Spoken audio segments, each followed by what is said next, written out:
The glass towers of downtown reflected the morning sun like mirrors of judgment, and nowhere was this more fitting than at Blackwood Industries. On the 42nd floor, behind mahogany doors that had witnessed more tears than triumphs, sat Roman Blackwood. His reputation preceded him like a storm cloud, dark and foreboding. Helena Martinez, HR manager, sat across from her assistant with a look of defeat that had become permanent over the past 6 months. "Another one quit," she announced, sliding a resignation letter across the desk. That's secretary number 12 this year. The assistant, a young man named Tom, barely looked up from his computer. How long did this one last? 2 weeks and 3 days? She cited impossible working conditions and psychological trauma in her resignation. Roman Blackwood had built his empire on precision, excellence, and an absolute intolerance for mediocrity. At 34, he commanded respect through fear rather than admiration. His steel-gray eyes could freeze a boardroom with a single glance, and his voice carried the weight of authority that made grown men tremble. The secretaries came and went, like seasons, each believing they could be the one to tame the beast. They arrived with confidence and departed with therapy recommendations. Mrs. Patterson had held the record at 3 weeks, but she'd developed a nervous tic that made her jump every time the phone rang. The desperate search 3 floors below. In a coffee shop that had become her temporary office, Olivia Rose stared at her laptop screen with growing desperation. Rejection email after rejection email filled her inbox. Each one was a polite variation of "thank you for your interest, but we've decided to pursue other candidates." At 26, Olivia had dreams bigger than her bank account. She wanted to be a writer, to craft stories that would move people and change minds. But dreams didn't pay rent. Her landlord had made it clear that inspiration wasn't legal tender. Her friend Rachel slid into the seat across from her, carrying 2 steaming cups. "Any luck today?" Olivia shook her head, accepting the coffee. "Gratefully, I'm starting to think I'm cursed. Even the receptionist position at that dental office went to someone else." "What about that posting for Blackwood Industries? Executive assistant position? Are you insane?" Olivia nearly choked on her coffee. "That's Roman Blackwood. He's legendary for destroying assistants. I heard he made one woman cry so hard she had to be hospitalized for dehydration." Rachel raised an eyebrow. "Sounds like an exaggeration. Trust me, it's not. Besides, I'd never get the job anyway. I have 0 corporate experience." But as Olivia looked at her dwindling savings account and the stack of unpaid bills in her purse, desperation began to outweigh fear. Maybe, just maybe, she could be different. Maybe she could survive where others had failed. The application that evening. In her small apartment with its leaky faucet and temperamental heating, Olivia crafted what she knew might be her last job. Application. She poured her heart into the cover letter, writing with the same passion she brought to her stories. "Dear Mr. Blackwood," she began, "I understand you're looking for an executive assistant. I also understand that this position comes with unique challenges. While I may not have traditional corporate experience, I have something more valuable: the ability to adapt, learn, and persevere under pressure." She went on to describe her freelance writing work, her ability to manage multiple deadlines, and her experience dealing with difficult clients. What she didn't mention was her tendency to be clumsy when nervous, her habit of speaking before thinking, or her complete inability to navigate office politics. At midnight, she hit send and immediately regretted it. But it was too late to take back her application to work for the most feared man in the city. The call came at 7 in the morning. 3 days later, Olivia was still in her pajamas, half asleep and completely unprepared. "Ms. Rose? This is Helena Martinez from Blackwood Industries. Mr. Blackwood would like to schedule an interview for the executive assistant position." Olivia nearly dropped the phone. "He wants to interview me? Can you be here at 2 o'clock today?" "Today?" Olivia's voice cracked. "I mean, yes, absolutely. I'll be there." As she hung up, reality crashed over her like a cold wave. She was going to interview with Roman Blackwood. She was either very brave or very stupid, and at this point, the distinction didn't matter. The preparation Olivia spent the morning in a frenzy of preparation. She borrowed a conservative black suit from her sister, practiced walking in heels. She'd rarely worn and rehearsed answers to potential questions, but nothing could have prepared her for the reality of Blackwood Industries. The building was a monument to success and intimidation. The lobby gleamed with polished marble and modern art that probably cost more than most people's salaries. Employees, moved with purpose and fear, their conversations conducted in hushed tones, as if speaking too loudly might summon their terrifying boss at the reception desk. A woman with perfect posture and a practiced smile directed her to the elevators.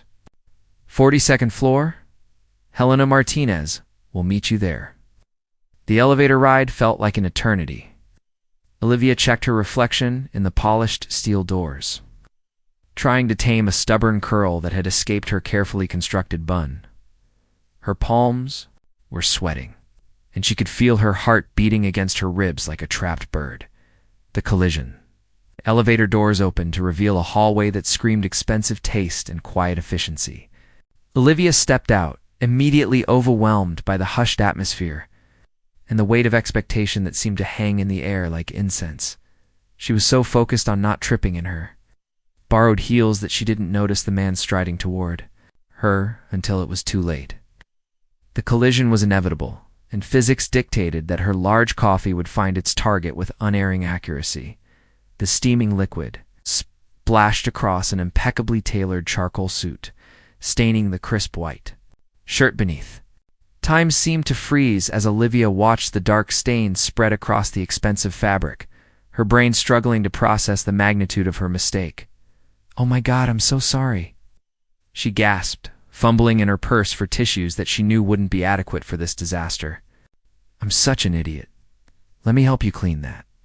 When she finally looked up, she found herself staring into the most intense gray eyes she'd ever seen. They belonged to a man who was devastatingly handsome in a way that made her breath catch. Despite the fury she could see building in his expression. "I assume you're here for the interview?" he said, his voice carrying an arctic chill that made her shiver. "You're Roman Blackwood," she said, the words falling from her lips like stones into still water. "Indeed I am. And you are." Olivia rose. "Your worst nightmare, apparently." Something flickered across his features. Surprise, maybe, or annoyance. It was impossible to tell with a man who seemed to have been carved from stone. "Follow me," he commanded, turning on his heel and striding toward a set of double doors at the end of the hallway. The interviewer Roman's office was a study in controlled power. Floor-to-ceiling windows offered a commanding view of the city, while the furniture was arranged to create subtle psychological advantages. Everything was designed to make visitors feel small and insignificant. But Olivia was too flustered to be intimidated by the decor. She was too busy trying to figure out how to salvage what had to be the worst job interview in history. "Sit," Roman instructed, settling behind his massive desk with movements that were both fluid and precise. Olivia perched on the edge of the chair, her posture rigid with nervousness. "Mr. Blackwood, I want to apologize again for the coffee incident. I know first impressions are important, and I've obviously failed spectacularly." "Why should I hire you?" he asked, ignoring her apology entirely. The question caught her off guard. She'd expected anger, dismissal, maybe even security being called. She hadn't expected him to proceed with the interview as if nothing had happened. "Because I'm not easily intimidated," she said, the words coming out before she could stop them. "And because I won't quit after 2 weeks like all the others." His eyebrows rose slightly. "You know about my previous assistants?" "Everyone knows about your previous assistants. The question is, do you know why they all left?" It was a bold question, bordering on insolent, but something in his expression made her continue. "They left because they were trying to be perfect, and perfect isn't sustainable." "I'm not perfect, Mr. Blackwood. I spill coffee, I speak my mind, and I make mistakes. But I also learn from them, and I don't give up." Roman leaned back in his chair, studying her with those penetrating gray eyes. "What makes you think you're different?" "'Cause I need this job more than I fear you." The admission hung between them like a confession. Olivia immediately regretted her honesty, but she couldn't take the words back now. "I need someone who can handle pressure," Roman said finally. "Someone who won't crumble under criticism or run crying to HR every time." I raise my voice. I can handle pressure. I've been handling it my whole life. The hours are long, the work is demanding. Expect perfection in execution, even if you claim not to be perfect yourself. I understand. Do you? He stood up, moving around the desk to stand directly in front of her. Because 12 women have sat in that exact chair claiming they understood, only to quit within a month. Olivia rose to face him, her chin lifting defiantly. Then maybe you weren't asking the right questions. What questions should I be asking? Ask me if I'm willing to work late nights to get the job done. Ask me if I can handle criticism without taking it personally. Ask me if I'm smart enough to learn your preferences and organized enough to anticipate your needs. Can you? Yes, I can, and I will. Roman studied her for a long moment, his expression unreadable. You start Monday, 8 o'clock sharp. Don't be late. Olivia blinked, certain she'd misheard. I'm sorry, what? You're hired, Miss Rose? Try not to spill anything else on your way out. The first day Monday morning arrived with the subtlety of a sledgehammer. Olivia stood outside the Blackwood Industries building at 7:45, clutching a travel mug of coffee with a secure lid, and trying to calm her racing heart.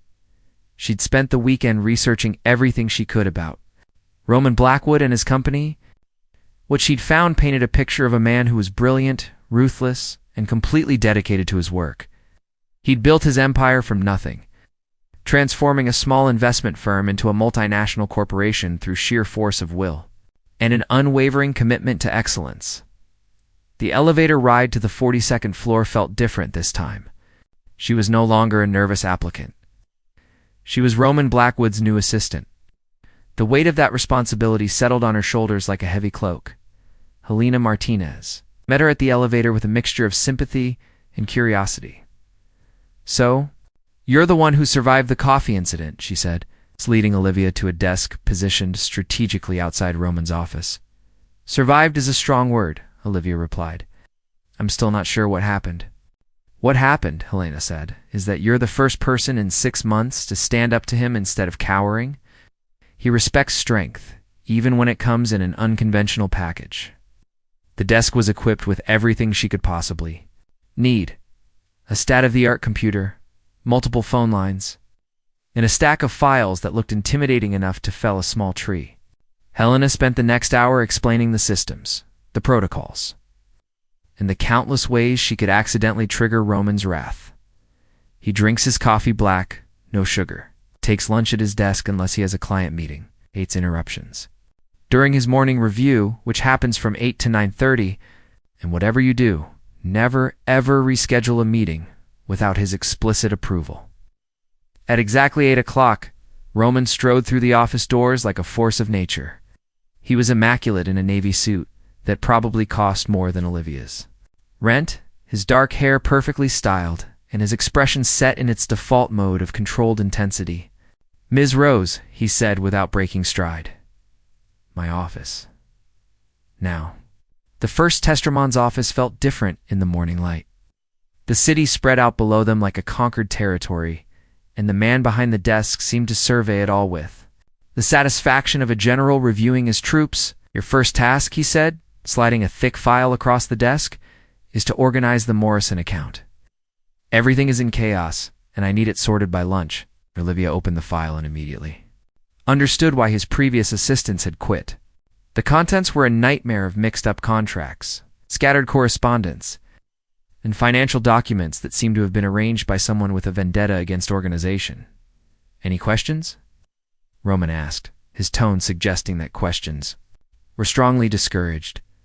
Just one, Olivia said, meeting his gaze steadily. Do you want me to just organize this, or do you want me to fix the problems I find?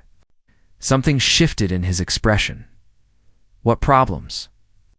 Well, from what I can see in the first few pages, there are 3 different contract versions with conflicting terms, 2 sets of financial projections that don't match, and what appears to be a missing addendum that's referenced but not included. Roman's eyes narrowed. And you noticed this in 30 seconds? I notice things. It's what I do. Fix it, he said. All of it? And Ms. Rose? Yes, impress me. As Olivia returned to her desk with the file, she felt a familiar thrill of challenge. This was exactly the kind of puzzle she loved solving, the kind of problem that made her mind race with possibilities. She settled into her chair, cracked her knuckles, and got to work. By lunch, she had not only organized the Morrison account, but had also identified 7 significant issues that could have cost the company millions if left unchecked. She'd prepared a detailed summary of her findings, complete with recommendations for resolution. When she knocked on Roman's door at exactly noon, she found him on a conference call. He gestured for her to enter and placed the file on his desk. Never breaking his conversation about quarterly projections and market analysis, as he concluded his call, Olivia watched him open the file with the same expression he might wear a while. Diffusing a bomb? His eyes moved across the pages with increasing intensity, and she saw the moment when surprise replaced skepticism. "You found all of this in 4 hours?" he asked, looking up at her with something that might have been respect. "I found it in the first hour," she admitted. "I spent the other 3 hours double-checking and preparing solutions." Roman leaned back in his chair, studying her with those penetrating gray eyes. "Ms. Rose, I think this might be the beginning of a very interesting working relationship." For the first time since she'd walked into his office, Olivia smiled. "I was hoping you'd say that, Mr. Blackwood." As she left his office, she caught a glimpse of something in his expression that she hadn't expected to see. It wasn't just professional approval or grudging respect. It was the look of a man who had just realized that his carefully ordered world was about to be turned upside down. And despite all the warnings, all the horror stories, and all the reasons she should be terrified, Olivia found herself looking forward to tomorrow. 3 weeks had passed since Olivia's chaotic first day, and the office had settled into an unexpected rhythm. The whispered conversations about how long she would last had gradually given way. 2 curious observations about the changes happening on the 42nd floor. Roman still arrived at exactly 8 o'clock each morning, but now he found his coffee waiting at the perfect temperature, his schedule organized with surgical precision, and his correspondence sorted by priority. More importantly, he found solutions to problems he hadn't even realized existed. Olivia had developed an almost supernatural ability to anticipate his needs. She could tell by the set of his shoulders when he was about to explode at an incompetent vendor, and she'd already have alternative options researched and ready. When he worked late, she stayed late, ensuring that everything he might require was within reach. But it wasn't just her efficiency that had begun to crack his carefully constructed walls. It was the way she treated him like a human being rather than a force of nature. "Mr. Blackwood," she said one Tuesday morning, placing a stack of contracts on his desk along with his usual black coffee. "I took the liberty of rescheduling your 3 o'clock with Peterson Industries."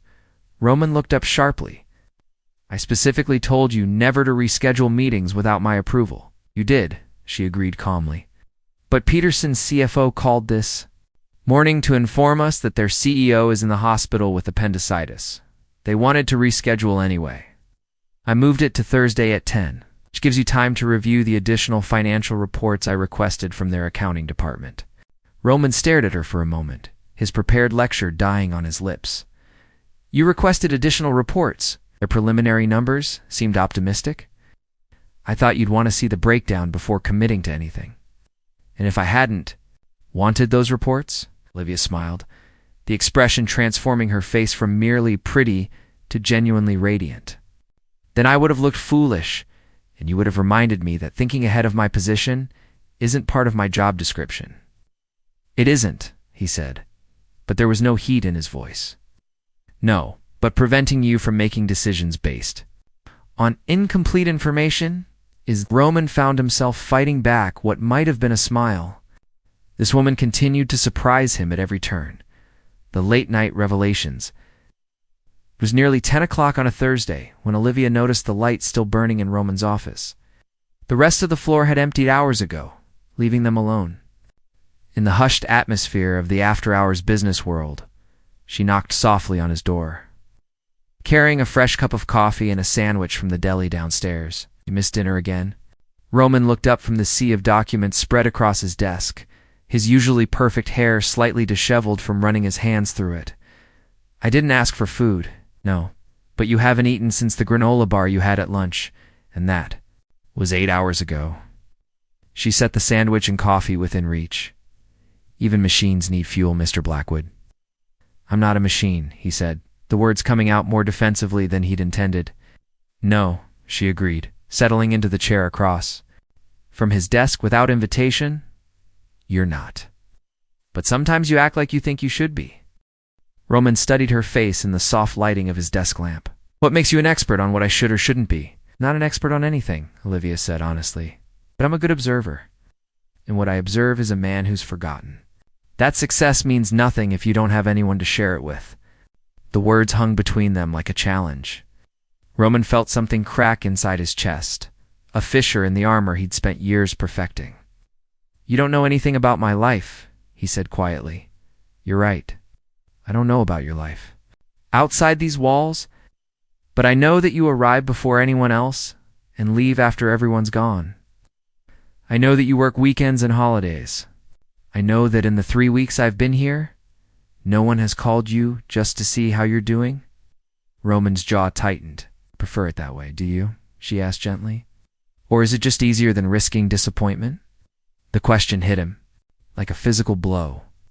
For a moment, he saw himself through her eyes, a man who had built walls so high that even he couldn't see over them anymore. Why do you care? He asked, his voice barely above a whisper. Because beneath all that ice, I see someone worth caring about. The confession the following week brought the annual shareholders' meeting, an event that typically transformed Roman into an even more demanding version of himself. But this year, with Olivia orchestrating the details, everything ran with unprecedented smoothness. As the last shareholder filed out of the conference room, Roman loosened his tie and allowed himself a moment of satisfaction. The presentation had been flawless, the questions anticipated and answered, the financial projections received with enthusiasm. That was brilliant, Olivia said, appearing at his elbow with a glass of water and a look of genuine pride. You commanded that room like you were born to it. It was adequate, he replied, but she could see the pleasure in his eyes. It was more than adequate, and you know it. She began gathering the scattered papers and presentation materials. You should celebrate. I don't celebrate. When was the last time you did something just because it made you happy? The question stopped him cold. He tried to remember, searching through years of achievements and acquisitions, board meetings, and business dinners. But every memory was tied to work, to success, to the relentless pursuit of more. I can't remember, he admitted. That's the saddest thing I've ever heard. There was no pity in her voice, just a gentle sorrow that made his chest tighten. She continued cleaning up around him, her movements efficient, but somehow comforting. Olivia, he said suddenly, using her first name for the first time since she'd started working for him. She looked up, surprised by the change in his tone. Would you like to have dinner with me? Not for work, he added quickly. Just dinner. Her smile was like sunrise after a long winter. I'd like that very much. The dinner the restaurant Roman chose was elegant without being ostentatious. The kind of place where conversations could happen without interruption. Olivia had changed from her conservative work attire into a simple blue dress that brought out the warmth in her brown eyes. I realize I know very little about you, Roman said as they settled into their seats.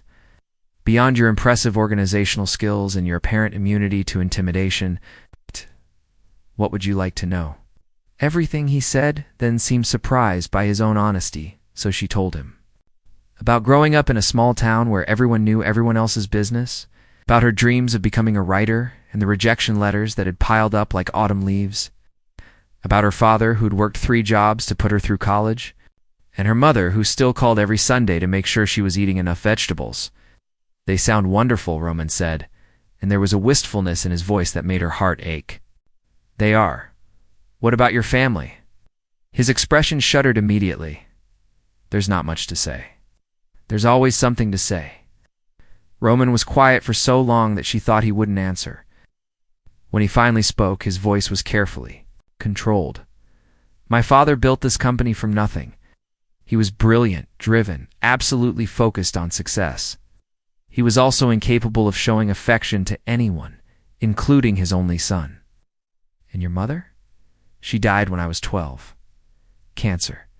He took a sip of wine, his hands steady despite the emotion in his voice. After that, it was just my father and me, and he made it clear that feelings were a luxury we couldn't afford. Olivia reached across the table and covered his hand with hers. The touch was gentle, comforting, and it sent electricity racing through his veins. I'm sorry, she said simply. It made me strong. It made you lonely. The truth of her words hit him like a sledgehammer. He'd been lonely for so long that he'd forgotten what it felt like to crave human connection. Yes, he admitted. It did. The awakening after dinner, they walked slowly through the city streets, neither wanting the evening to end. The night air was cool, and Olivia had forgotten her jacket. Without thinking, Roman shrugged out of his suit coat and draped it over her shoulders. Thank you, she said, pulling the fabric closer around her. It smelled like him, expensive cologne, mixed with something uniquely masculine that made her pulse quicken. Olivia, he said, as they paused outside her apartment building. Tonight was perfect. It was just dinner. No, he said, turning to face her fully. It was the first time in years that I felt like myself instead of the role I play. She looked up at him, seeing past the perfect features and expensive clothes to the man underneath.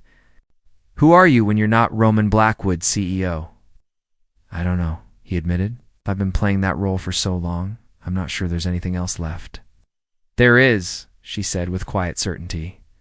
I've seen glimpses of him. It's kind and funny and brilliant in ways that have nothing to do with business. Roman felt something shift inside him, like tectonic plates rearranging themselves. This woman saw him in ways no one ever had, ways he'd forgotten were possible. You're dangerous, he said softly. Why? Because you make me want things I gave up hoping for a long time ago.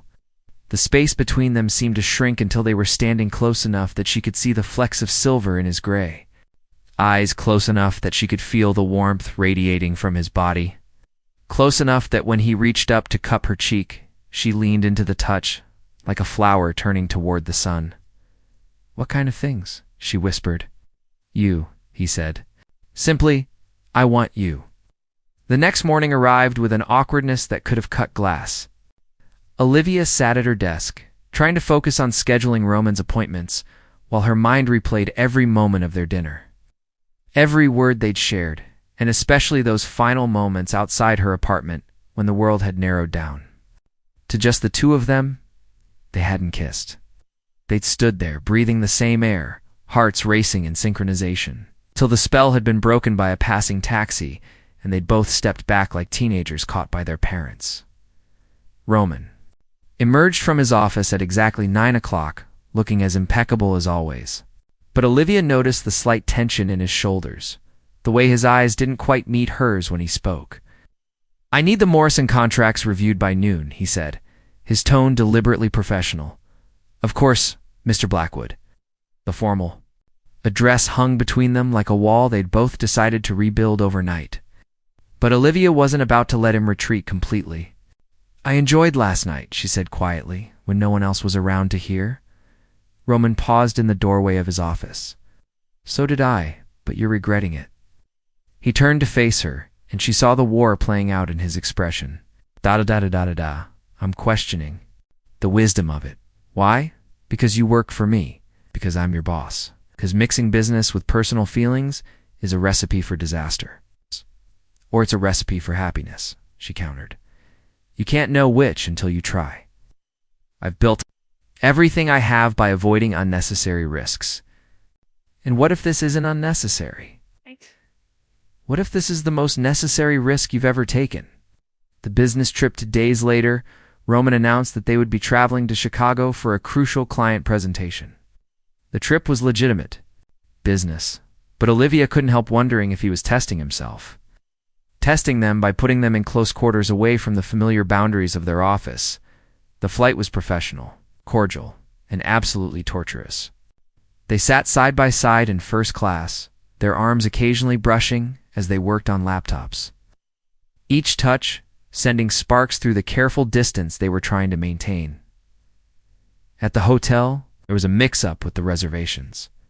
Instead of two separate rooms, they found themselves with adjoining suites connected by a door that neither of them mentioned but both were acutely aware of. The client dinner went flawlessly. Roman presented their proposal with his usual commanding presence, while Olivia provided seamless support, anticipating his needs and smoothly handling the technical details. They worked together like dancers who'd been partnered for years, each knowing instinctively how to complement the other. "Impressive team," the client remarked to Roman as the evening wound down. "Your assistant is clearly more than just an assistant." "Yes," Roman said, his eyes finding Olivia across the room where she was organizing the contracts they'd just signed. "She is." Back at the hotel, they found themselves alone in the elevator, the silence thick with unspoken tension. Olivia's suite was on the 15th floor, Roman's on the 16th, but when the elevator stopped at 15, neither of them moved. "Olivia," Roman said, his voice rough with restraint. "I know," she said softly. "You can't. We can't. It's complicated." "It's not complicated," he said, surprising her. "It's terrifying." The elevator doors started to close, and Olivia reached out to stop them. Instead of stepping out, she pressed the button for the 16th floor. "What are you doing?" Roman asked. "Something I've wanted to do since the moment I spilled coffee on you," she said, turning to face him fully. "I'm choosing you over fear." The confession of hearts in Roman's suite, with the city lights twinkling below them, all pretense finally fell away. They stood facing each other across the elegant sitting room, the weight of weeks of careful distance and mounting attraction filling the space between them. "Tell me you don't feel this," Olivia said, her voice steady despite the way her heart was hammering against her ribs. "Tell me that every moment we spend together doesn't make you want more." "I can't tell you that," Roman said, his carefully controlled facade cracking, because it would be a lie. "Then stop fighting it." "You don't understand," he said, running his hands through his hair. "I don't know how to do this. I don't know how to be what you deserve." "What I deserve," she said, moving closer, as someone who sees me for who I really am. Someone who challenges me and supports me and isn't afraid of what we could become together. "I am afraid," he admitted. "I'm terrified that I'll ruin this. Ruin you, the way I ruin everything that matters. You won't." "How can you be so sure?" "Guess," she said, reaching up to frame his face with her hands. "I see who you are underneath all that armor. And that man is worth loving." The word hung between them like a bridge waiting to be crossed. Roman's breath caught in his throat as he searched her eyes, looking for any sign of doubt or hesitation. He found none. "Olivia," he whispered, her name like a prayer on his lips. "I love you," she said simply. "Not your money, not your power, not your position. You. The man who works until midnight because he cares so deeply about doing things right. The man who remembers how I take my coffee and makes sure I eat when I'm too busy to remember. The man who's been protecting his heart for so long that he's forgotten how beautiful it is when he lets someone see it." Something inside Roman shattered and reformed in the space of a heartbeat. Years of careful control, of emotional discipline, of keeping himself separate from everyone around him, it all crumbled beneath the weight of her love. "I love you too," he said, the words feeling foreign and perfect on his tongue. "I love your stubborn determination and your brilliant mind. I love the way you make everything better just by being there. I love that you're not afraid of me, even when I'm afraid of myself." The union of souls when Roman kissed her. It was with all the passion he'd been holding back, all the longing he'd tried to deny. Olivia melted into him, her body fitting against his, like they were two pieces of the same puzzle, finally finding their place. "Are you sure about this?" he asked against her lips, giving her one last chance to step back from the precipice they were approaching. "I've never been more sure of anything in my life," she said, and then there were no more words, only the language of touch and breath and hearts beating in perfect synchronization. He carried her to the bedroom with a tenderness that contradicted his powerful frame, laying her down on the bed like she was something precious and fragile. "Oh." But when she pulled him down to her, her touch was anything but fragile. It was sure and demanding and full of the same hunger that had been building between them for weeks. They explored each other with reverent hands and whispered endearments, mapping the geography of desire and discovering that physical intimacy was only the beginning of what they could share. In the joining of their bodies, they found the joining of their souls, to people who had been incomplete finally becoming whole. Roman had never known that love could be both gentle and fierce, tender and consuming. Every touch from Olivia rewrote his understanding of what it meant to be truly connected to another person. For Olivia, making love with Roman was like coming home to a place she'd never been, but had always been searching for. He was passionate and considerate, powerful and vulnerable, and she felt herself falling even deeper in love with every kiss, every caress, every whispered word of devotion. The new dawn, they woke tangled together as sunlight streamed through the windows, and for a moment, Roman felt a flutter of panic. In the harsh light of morning, would the magic of the night before seem like a mistake?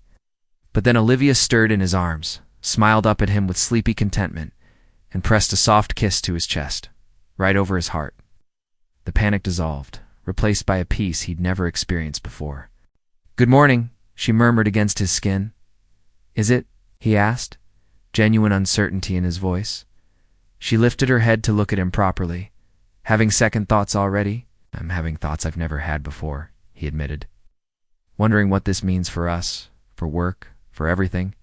"It means," she said, sitting up and letting the sheet fall away from her beautiful body, "that we figure it out together, one day at a time. People will talk. Let them talk. It could affect your career.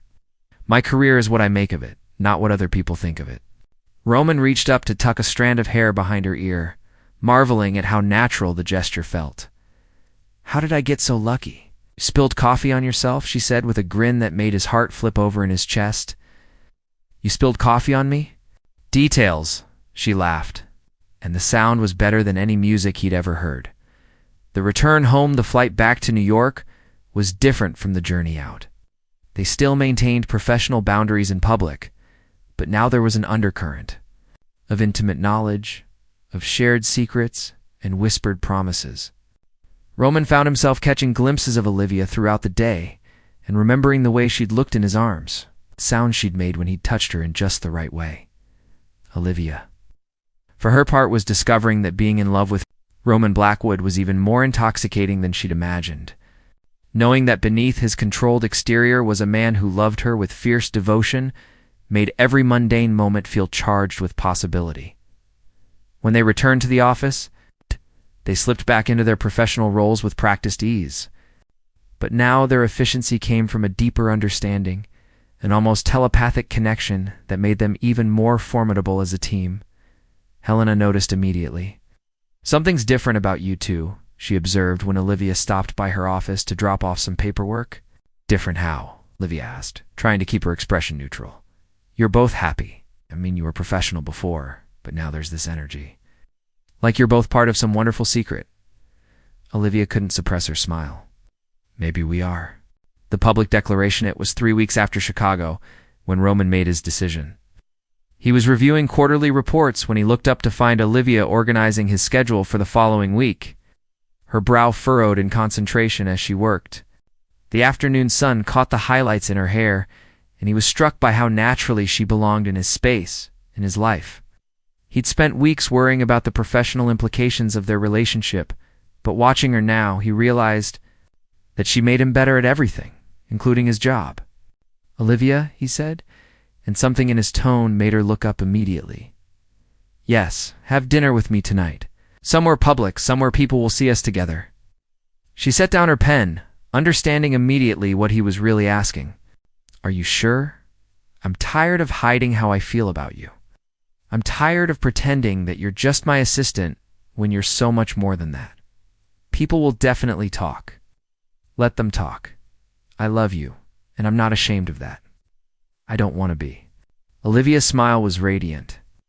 "In that case, Mr. Blackwood, I would be delighted to have dinner with you."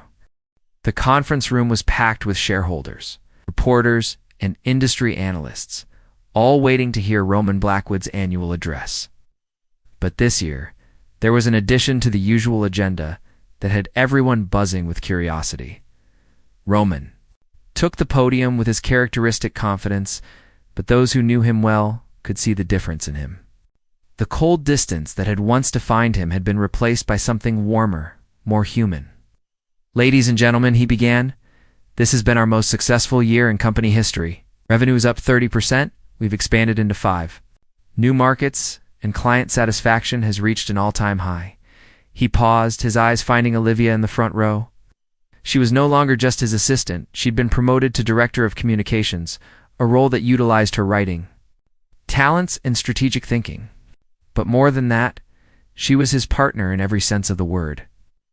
This success, Roman continued, is due in large part to the exceptional team we've built here at Blackwood Industries. But I want to take a moment to acknowledge someone who has transformed not just our company culture, but my own understanding of what true partnership means. Olivia's eyes widened as Roman stepped away from the podium and walked directly to her. The room fell silent as he dropped to one knee in front of her chair, pulling a ring box from his jacket pocket. Olivia rose, he said, his voice carrying clearly through the microphone he still wore. You walked into my life like a force of nature, spilling coffee and challenging every assumption I had about what was possible. You've made me a better man, a better leader, and a better human being. Tears streamed down Olivia's face as she looked down at the man who had once seemed so untouchable, now vulnerable and open before a room full of strangers. You taught me that love isn't a weakness, it's the greatest strength we can possess. You showed me that the best partnerships are built on trust, respect, and the willingness to grow together. Olivia, will you marry me? The room held its collective breath as Olivia slipped from her chair to kneel in front of Roman, framing his face with her hands. You beautiful, impossible, wonderful man, she said, her voice thick with emotion. Yes, yes, of course, yes, of course, yes. Room erupted in applause as Roman slipped the ring onto her finger and kissed her with all the passion and devotion that had been building between them since that first disastrous encounter. When they finally broke apart, both laughing and crying, Roman helped her to her feet and spoke into the microphone one final time. Ladies and gentlemen, I'm pleased to announce that Blackwood Industries will be gaining a new partner in every sense of the word. And I can promise you that our best days are still ahead of us. As the crowd cheered and cameras flashed, Olivia leaned close to Roman's ear. You know, she whispered, this is definitely going to be the most talked about shareholders meeting in company history. Roman's laugh was rich and full of joy. Let them talk, he said, echoing her words from that night in Chicago. I love you, Mrs. Soon-to-be Blackwood. I love you too, she replied. My beautiful, impossible, wonderful husband-to-be. And as they stood together, surrounded by the company Roman had built and the life they were building together, both of them knew that sometimes the best things in life came from the most unexpected collisions. The woman who had lasted only a month was nowhere to be found. In her place stood a woman who would last a lifetime. Not because she had survived Roman Blackwood's impossible standards, but because she had seen past them to the man underneath and chosen to love him completely. And Roman, who had spent years believing that love was a luxury he couldn't afford, discovered that it was actually the one thing he couldn't live without. Their story had begun with spilled coffee and wounded pride. It continued with late nights and gradual understanding. And it would go on forever with love, laughter, the unshakable knowledge that some collisions are really just fate wearing a disguise.